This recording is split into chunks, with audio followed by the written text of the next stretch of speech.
I'm going to see if I can get this all done in one take because my battery's dying, daylight is running out, and it's just panic mode. Hello lovely people, welcome back to my channel, it's Canisha. Today's video, I'm going to be sharing with you the steps that I take in order to prepare for a job interview.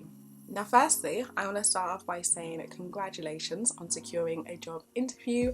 I always think the hardest part is really securing it because you have to get past the ATS system, you have to make sure your recruiter sees your CV, likes what's on there, feels like you're aligned with the role, all those hurdles before you actually get to show your personality and talk to someone from the company. So congratulations on getting past this first stage. To kick us off, the first thing that I do is research. You can choose however long you want to spend on doing research. I typically put aside an hour or so just to find out as much information as I can about this company that I'm interviewing for, the role itself, and making sure that I understand both aspects. So I kind of treat research it's almost like a challenge, to uncover as much information you can, or to kind of suss out what is relevant to knowing about the company for your interview versus just what's kind of like noise, because there's so much information out there, but you really have to decipher what you think might help you in the interview. So the things that I pick when I'm researching is information about the company in terms of the mission statement, the values, if there's maybe some key terms that they keep referencing throughout the website. So this might just show you how they describe certain systems in the organization or certain priorities that they have.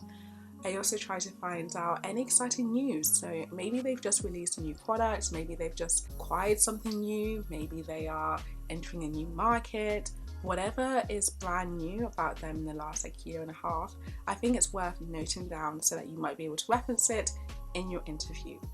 Now that you have as much information as you have accumulated, all of this is going to go into a document. So my document typically is less than 2 pages because I kind of feel like if you have any more than that, you're less likely to go over again when you are doing your final preparations. So keep it to less than 2 pages and just put down all that information.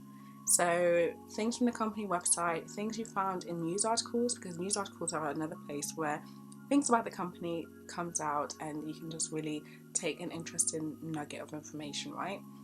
Another place to look is LinkedIn, and just to go over again your job description and the job advertisement, just so that you can really understand what this role is, and also research if it's maybe something new to you. So this might be an opportunity to, let's say you're going into product marketing. If this is an area that you've never really done before, but it's still something that you're interested in, your experiences align with it, do that research about what product marketing is and compile this information in this larger document that I've mentioned. After you have this document, you want to put this to the side and open up a Sheets document.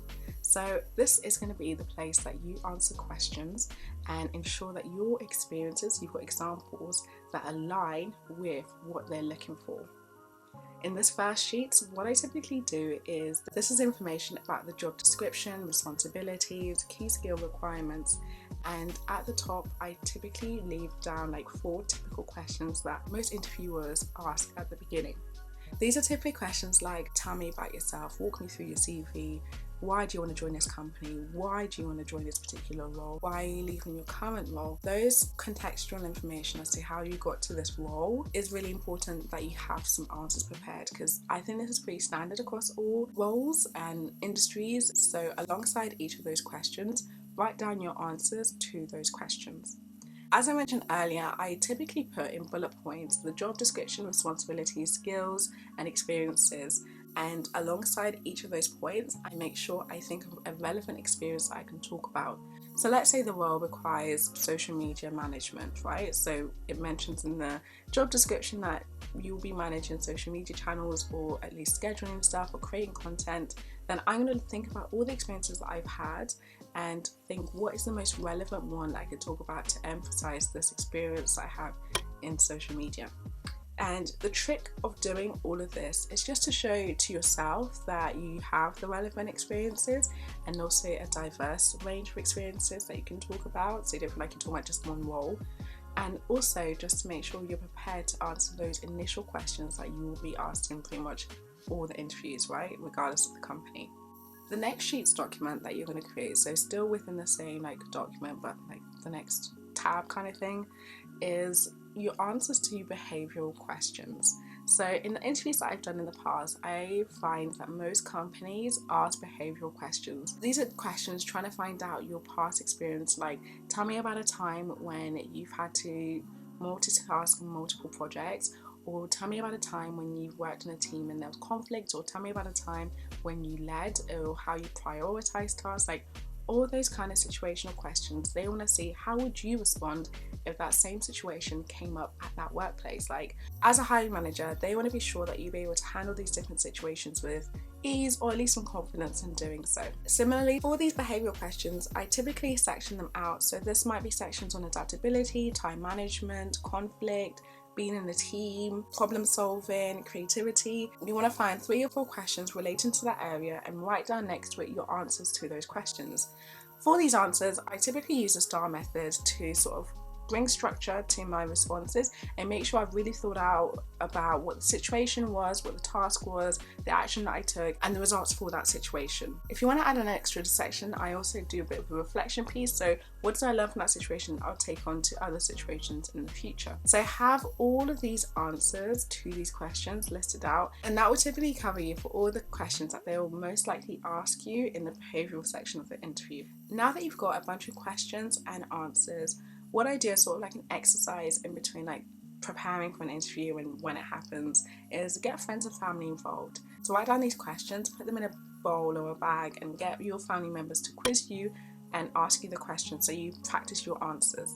Because practice is so key in making sure that you feel confident, making sure your answers feel fluid and natural, and make sure you don't feel like you're relying on the exact words that you've written down on your answers, right? So practice, and this will really make you feel more comfortable answering those behavioral style questions. Now, on the day of the interview, I typically try to reduce how much preparation I do, because sometimes I find I overwhelm myself, right? So let's say my interview is happening at like 12 p.m. I typically only prepare between 9 to 11 a.m.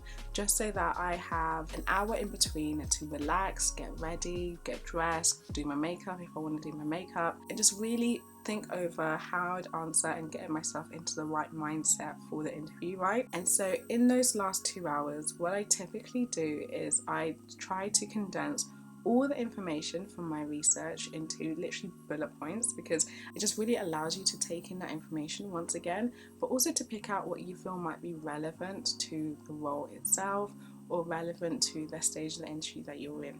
Then I try to go over some of my answers to the questions that I have for the behavioural section, but also the general like role-related knowledge kind of questions, right? By going over the questions and the answers, it really just allows me to stay confident in knowing that I know the answers, I've got experiences I can talk about, and I can follow a system or a structure like the STAR method to make sure my answers are concise, are easy to follow, and really do take each of the question points. And then finally, I guess my last thing about preparing for an interview is just knowing to be yourself. Most times people are interviewing, they kind of just want to hire someone that they feel like they could get on with at the office. And I smile a lot in the interviews. Like if you know me, you know I'm a smiler, and I just try to make it as natural as possible. Like I treat most interviews like a conversation, and that's what's worked for me in terms of like getting to know who my interviewer was, showing my personality, and just staying calm. Like if you're not yourself, then you are presented like a different version of yourself that would be different to like when you're on the job. So I always just figured like why not just show who you are as a person in your interview and let that shine. You know, people hire people, they're not hiring a robot, so it's okay to have a personality. It's okay to showcase this a bit and be friendly and be warm, and making sure that you email them at the end to say thank you for their time. Like be human, because that's what people are hiring for. They're hiring humans, and they're hiring people that in theory they would be working alongside or have similar culture to what they're hiring for. But yes, I hope these tips are helpful for you as you prepare for your job interview. I know you're going to smash this, and yeah, if there's anything else that you feel is helpful for your own preparation, comment below and I'd love to hear it. But if you want more similar career style videos, or just genuinely want to see me on my journey, go ahead and hit the subscribe button below. But thank you so much for watching.